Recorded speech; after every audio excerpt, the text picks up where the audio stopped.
नाम कोई है नहीं तो कुछ नाम तो देना था, तो ब्रिटिश मीडिया ने इस सीरियल किलर का नाम अपनी तरफ से दिया। कुछ गुमनाम खत आए उसके बाद, जैक द रिपर। अब इस नाम के साथ जब खबरें चली, लोगों तक पहुंची, ज़ुबान पे हर एक ये नाम था, दहशत की वजह से भी। तो आखिर में फिर नौबत ये आई कि पुलिस ने भी जब केस दर्ज करना शुरू किया तो इसी जैक द रिपर नाम को ही उसने एक्यूज़ माना, और जैक द रिपर ही नाम उसके सारे जो कानूनी दस्तावेज़ हैं उसमें लिखा। तो एक ऐसा नाम जो एक दिमाग के ऊपर या मीडिया की किसी की देन, उस नाम को ही सही नाम मान लिया गया। फिर जैक द रिपर नाम दिया गया, और जैक द रिपर नाम से ये केस आज भी 130 साल के बाद बहुत सारे स्टूडेंट हैं, बहुत सारी यूनिवर्सिटी हैं जो इस पर रिसर्च कर रहे हैं, बहुत सारे कानून के जानकार, पुलिस, डिटेक्टिव, वो इस केस की स्टडी करते हैं, कोशिश करते हैं पता करने की कि ऐसा ये केस क्यों नहीं आज तक सॉल्व हुआ।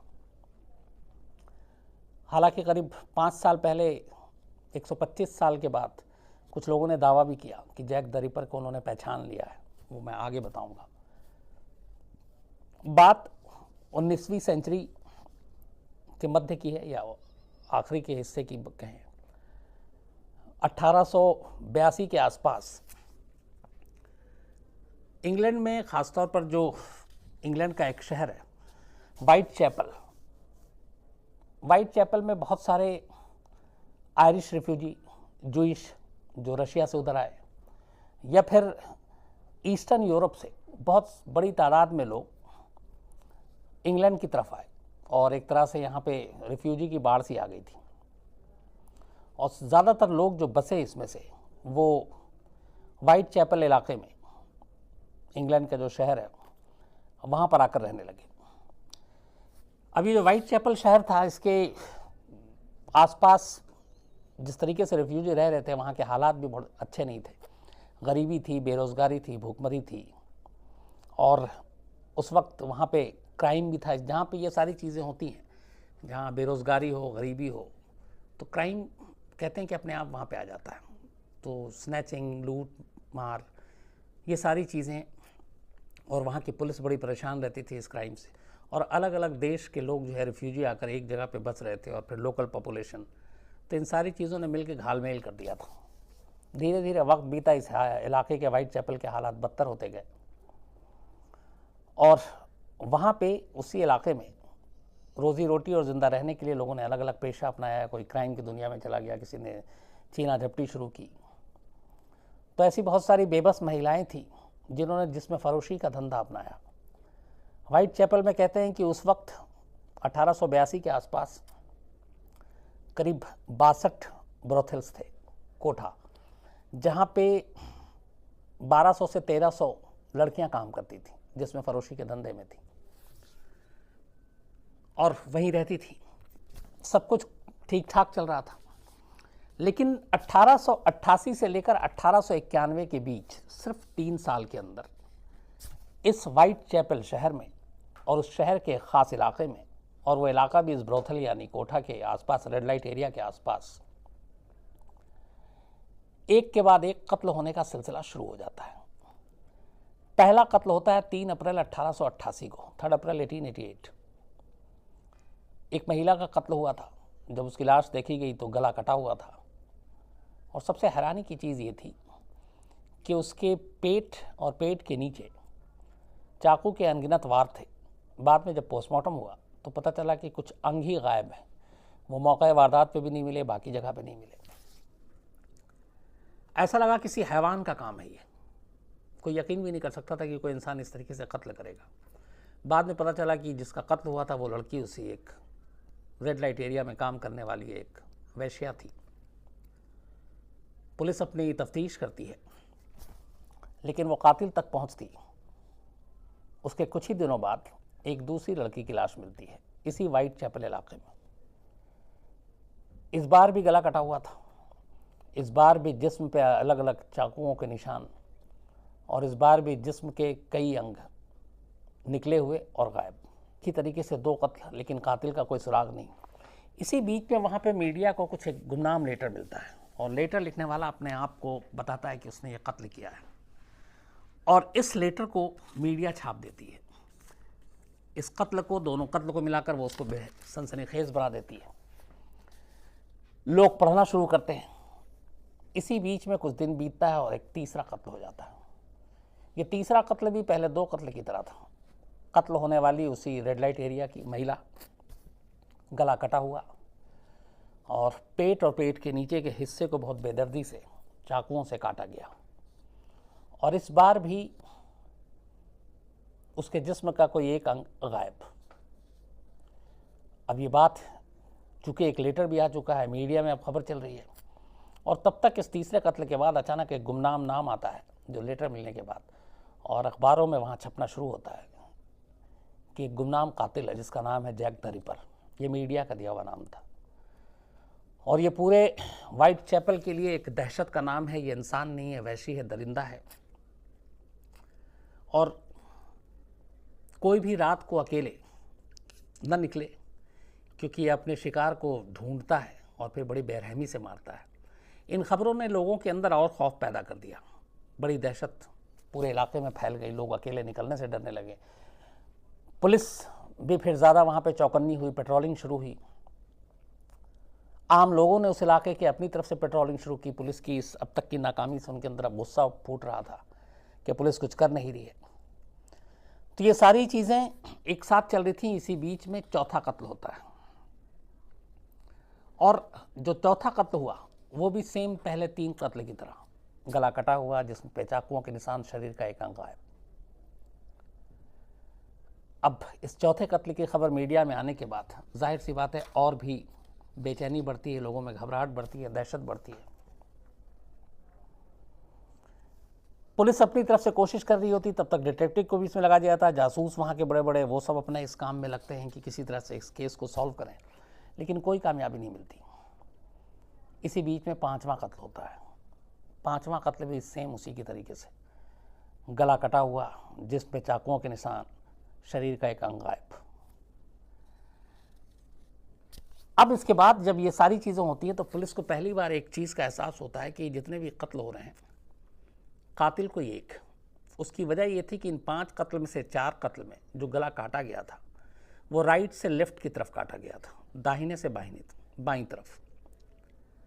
हर एक कत्ल के बाद महिलाओं के प्राइवेट पार्ट्स काटे गए थे।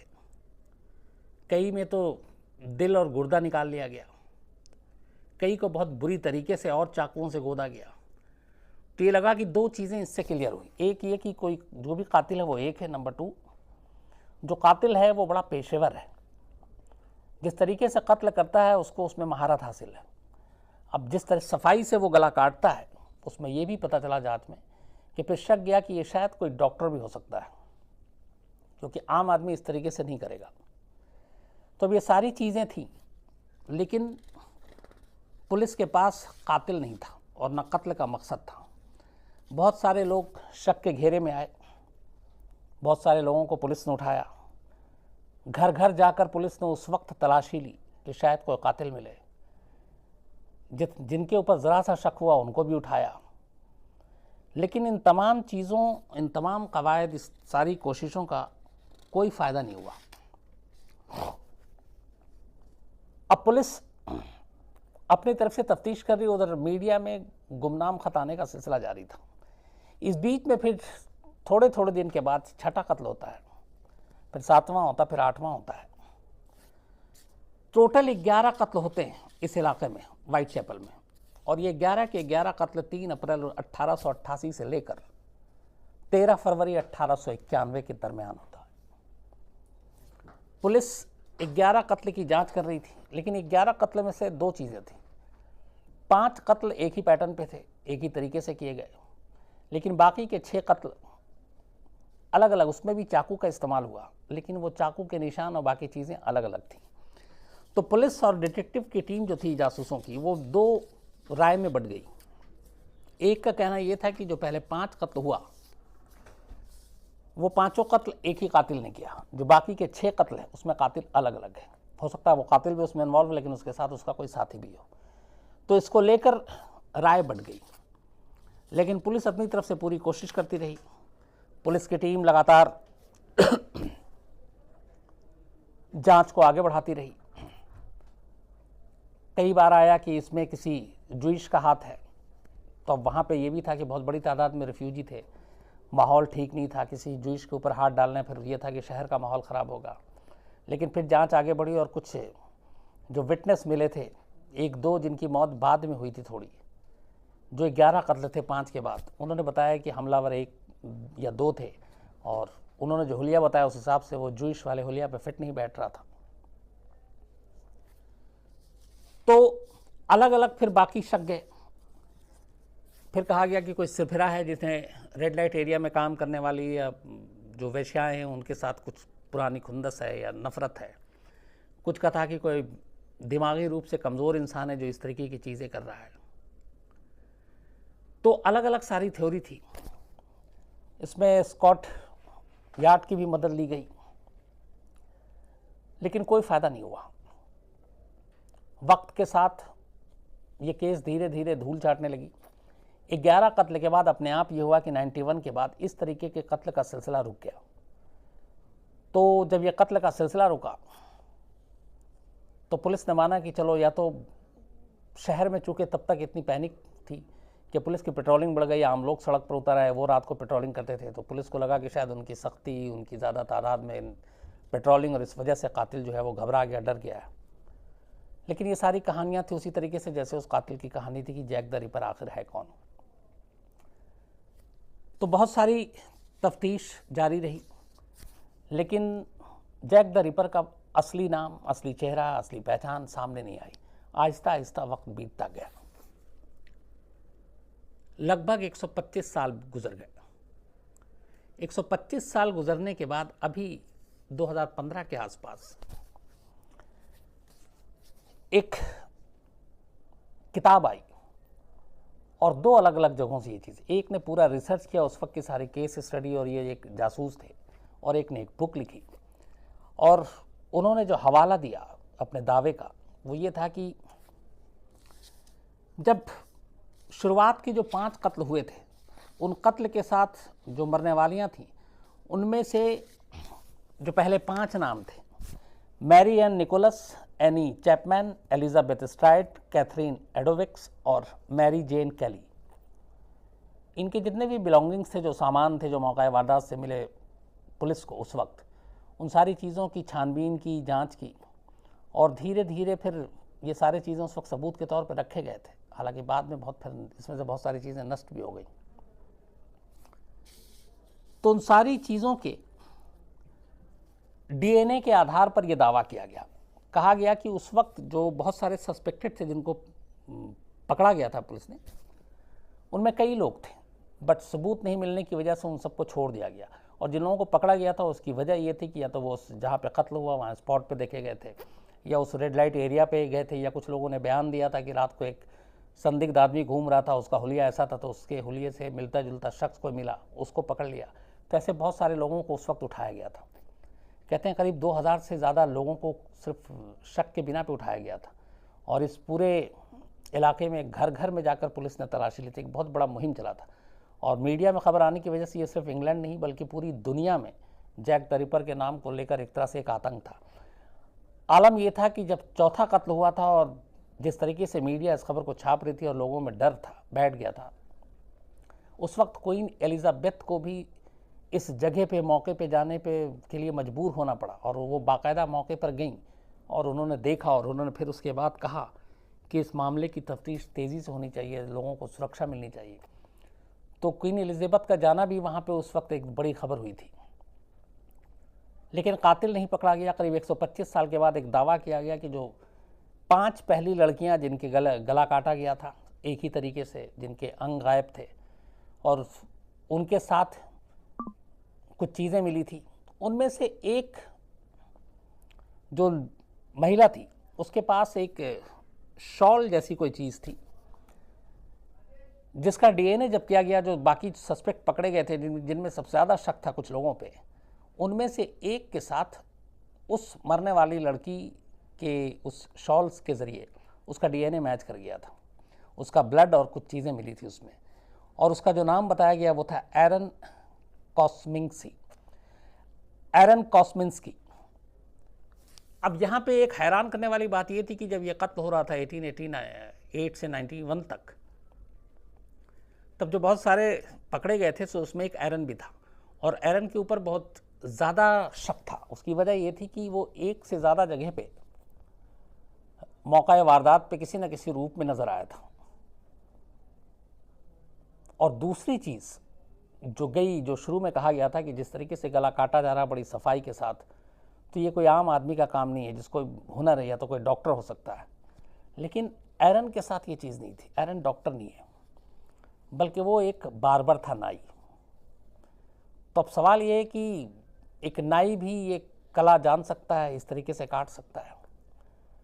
तो ये डीएनए के ऊपर टेस्ट सैंपल पे एरन का डीएनए मैच किया था एक जगह से जो बरामद हुए कपड़े उसके साथ।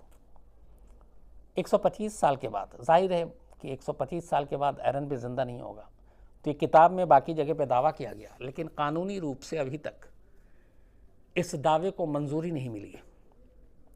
तो केस की जो सिचुएशन है, जो इस वक्त नौबत है, वो ये है कि लगभग 130 साल के बाद भी जैक द रिपर कौन है, 11 कत्ल क्या उसने किए थे या 5 कत्ल में उसका हाथ है, सिर्फ रेड लाइट में काम करने वाली वेश्याओं को ही क्यों वो अपना निशाना बनाता था, क्यों हर कत्ल के बाद वो उनके किसी न किसी एक अंग को अपने साथ ले जाता था, गायब कर देता था। ये सारे सवाल आज भी सवाल हैं। इन सवालों का जवाब किसी के पास नहीं है। एक से एक ज़हीन दिमाग अफसरों ने इस पर काम किया।